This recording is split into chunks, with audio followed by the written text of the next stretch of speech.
Invite Lance Condre Barbuco, Grade 12 ABM Council, with high honor to come on stage and address the audience.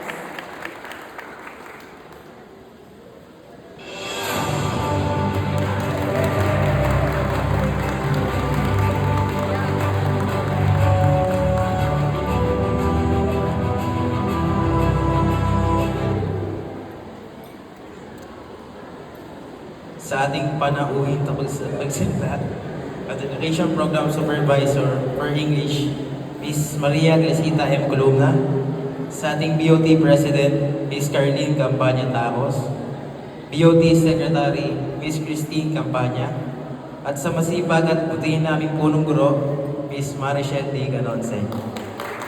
Mga minamahal na guro at mga magulang, panauhin at sa mga kapwa ko magsisibag tapos. Isang mapagpalang gabi po sa inyong lahat. Sa bawat hamon at pagsubok sa buhay, huwag kang bibitaw. Dahil sa likod ng bawat paghihirap ay may nakalaang tagumpay. Hindi ko po inakala na darating ang araw at pagkakataong ito na tatayo sa inyong harapan, may nakasabit na medalya at pagbibigay ng mensahe ng inspirasyon sa kapwa ko magsisipag tapos. Bago pa man ako pumasok sa paaralang ito, ay maraming agam-agam ang aking mga magulang. Paano nga ba nila ipagkakatiwala ang aking kinabukasan sa isang paaralan na nag-uumpisa pa lamang? Kakayanin kaya nilang ibigay ang dekalidad na edukasyon? Kakayanin kaya nilang ipagpatuloy ang aking pag-aaral dito sa mga susunod na taon? Dahil ito ay isang pribadong paaralan. Tandaan-tanda ko pa ang unang araw na pumasok ako sa paaralang ito. Magkahalong tuwa at kaba ang aking naramdaman. Dahil hindi ko alam kung ano ang naghihintay sa aking pag-aaral sa paaralang ito. At sa tulong ng aking mga naging guro at mga kaibigan, ay matagumpay kong nalampasan ang 12 taon dito sa Centennial Academy of the Blessed Trinity. Hindi ko makakalimutan ang pagkupkop ng CAPT sa akin at sa aking pagtahak sa mas mataas na antas ng edukasyon kapag kolehiyo, ay baon ko ang mga aral at bagay na aking natutunan na kahit anong kayamanan ay di kayang tumbasan. Kaya niyo po iabot ko ang aking taos-pusong pasasalamat. Nais kong ipabatid ng aking pagbati sa inyo mga kapwa ko magsisipagtapos, sapagkat sa wakas ay nakamit na natin ang bunga ng 2 taong pag-umuno at pagsisikap sa senior high school. Sa mahabang lakbay na ating tinahak, sa huli atin pa rin ang tagumpay.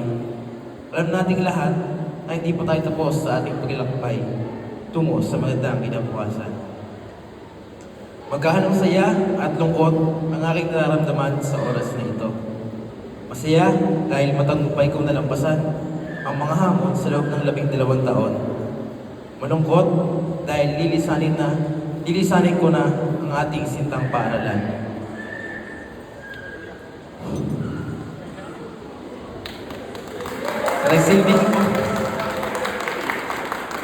Nagsilbing pangalawa kong tahanan sa loob ng 12 taon.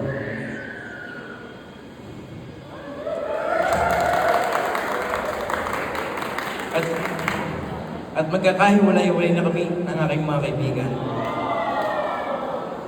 Maghihiwalay-hiwalay tayo upang tahakin ang mas malawak na daan. Umaasa ako na hindi ito matatapos ang ating samahan at pagkakaibigan.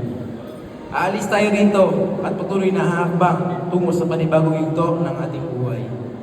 Ngunit hindi tayo basta-basta matitinag ng mga pagsubok. Dahil alam natin na hinubog tayo ng panahon upang malampasan ang mga hamon sa buhay na ating kinaharap, lalo na sa ating pag-aaral. Sa lahat ng aming naging guro na tumayong pangalawang magulang namin, tanggapin po ninyo ang aming walang hanggang pasasalamat dahil sa inyo, naging mahalagang papel sa aming pag-unlad bilang mag-aaral. Salamat sa pagbubog sa amin. Asahan po ninyo na ipagpapatuloy at magbubuti palalo namin ang aming pag-aaral. At lagi namin isa sa puso at isip ang mga aral na tinuro nyo sa amin. Batid po namin ang inyong pagtataga para lang po kami matuto at mapabuti sa inyong pagalingan sa amin, sa pag-iintindi At sa kalungkutan nyo, kami ikaw nag-aaway. Kapag kami nakakakuha ng mababang marka at kapag nakakalimot sa mga aralin. Alam ko pong sa araw na ito, puno ng kasiyahan ang inyong mga puso. Dahil sa araw na ito, natumbasan namin ang inyong mga ginawa. Ang kami magkapagtapos. Sa mga magulang, kaya nyo pong sa pamagitan ko, may papato namin ang taos pusong pasasalamat.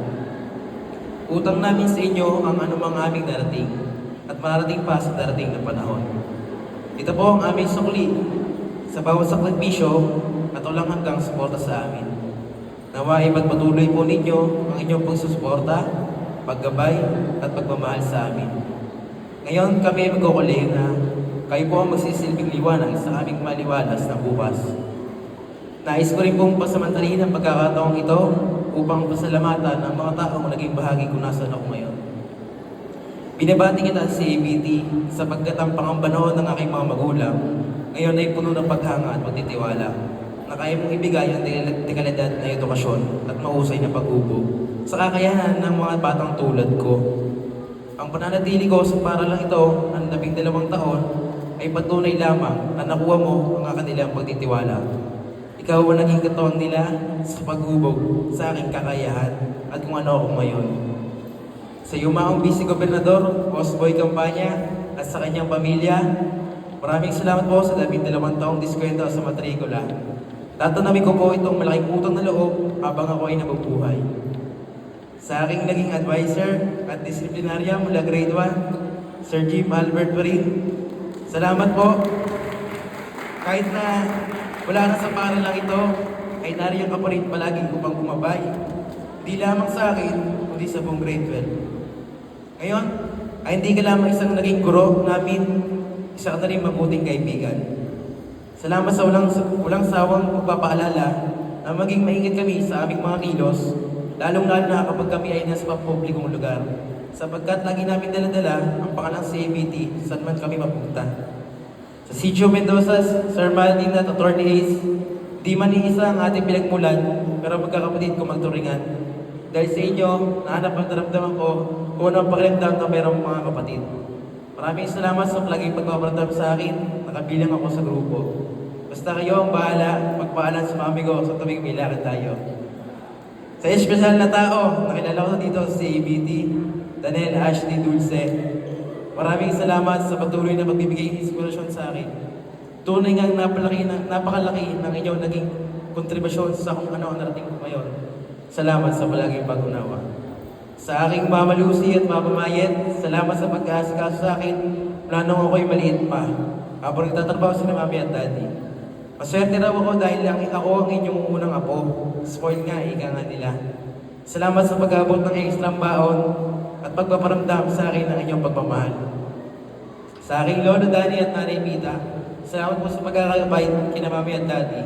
Lalo po kapag sila ay nagigibit sa pangangailangan pinansyal. Di kayo nagdadalawang isip at sila ay kagad pinapahirap.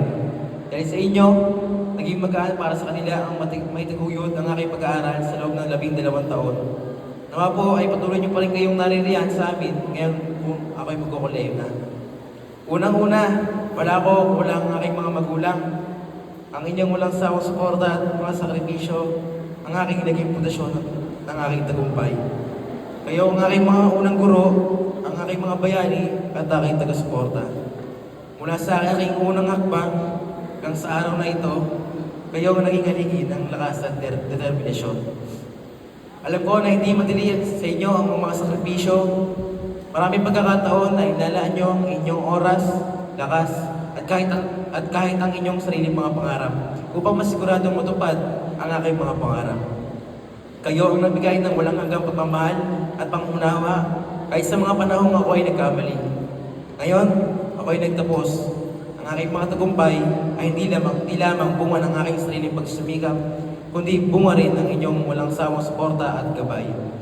Sa bawat hakbang na aking tatahakin mula ngayon, dadalhin ko ang inyong mga aral at pagmamahal na siyang magbibigay inspirasyon sa akin na patuloy mangarap at magsikap. Mga mahal kong magulang, ang araw na ito ay hindi lamang aking tagumpay, kundi parte na rin sa inyong tagumpay. Ang aking diploma ay simbolo ng inyong dedikasyon, at pagmamahal. Maraming salamat sa lahat ng inyong nagawa para sa akin. Alam kong maraming beses tayo nagtalo mula sa pagpapalipat nyo sa akin ng eskwelahan. Hanggang sa anong strand na kukunin ko, ay hindi nyo pa rin pinilit ang gusto nyo. Mami, pasensya na kasi hindi matutupad ang pangarap mo na magkaroon ng anak na engineer. Pero ipapangako sa iyo, ako ay magiging isang matagumpay na certified public accountant. Palagi kong tatandaan ang mga linya mong ito. Mag-aral kang mabuti upang balang araw, magtanda namin kapag wala na kami sapat na lakas para makapag-provide sa iyo, kaya mo na ang sarili mo. At higit sa lahat, nagpapalamat ako sa Panginoon sa pagpapadala mo sa akin ng mga taong ito upang maging kaagapay ko sa pag-abot ng aking mga pangarap. Gawin mo po silang malakas araw-araw at iligtas sa anumang kapahamakan. Salamat sa pagbibigay mo sa akin ng sapat na talino at kakayahan na may pamalas kung ano ang meron ako. Lahat ng ito ay aaling ko po sa inyo, Panginoon. Lagi mo po kaming gagabayan araw-araw. Ang tema para sa pagtatapos ngayong taon ay Kabataang Pilipino para sa matatag na kinabukasan ng bagong Pilipinas. May matatag curriculum na ilulunsad na magbibigay diin sa mahalagang papel ng edukasyon sa paghubog ng Kabataang Pilipino bilang mga tagapagbantay sa pagbuo ng isang mas malakas at progresibong bansa para sa bagong Pilipinas. Kaya natin to. Basta't sama natin ang pagpupursige at dedikasyon. Tayo ang bagong henerasyon. Gawin natin ito, tayo ang maging sanhi na ikakanulad pa ng bagong Pilipinas. Para sa bagong Pilipinas, maging maayos ang lahat para sa atin. Para sa bagong Pilipinas, marating natin ang ating mga pangarap sa buhay. Mga kapwa ko magsisipagtapos, inahamon ko kayong lahat na maging matatag tayo sa mga hamon ng buhay. Piliin natin na kung ano ang nilalaman ng ating puso. Bago ko po tapusin ang aking mensahe ng inspirasyon at pasasalamat, mga kapwa ko magsisipagtapos, maaari po ba tayong tumayo? At tumarap po tayo sa ating mga magulang.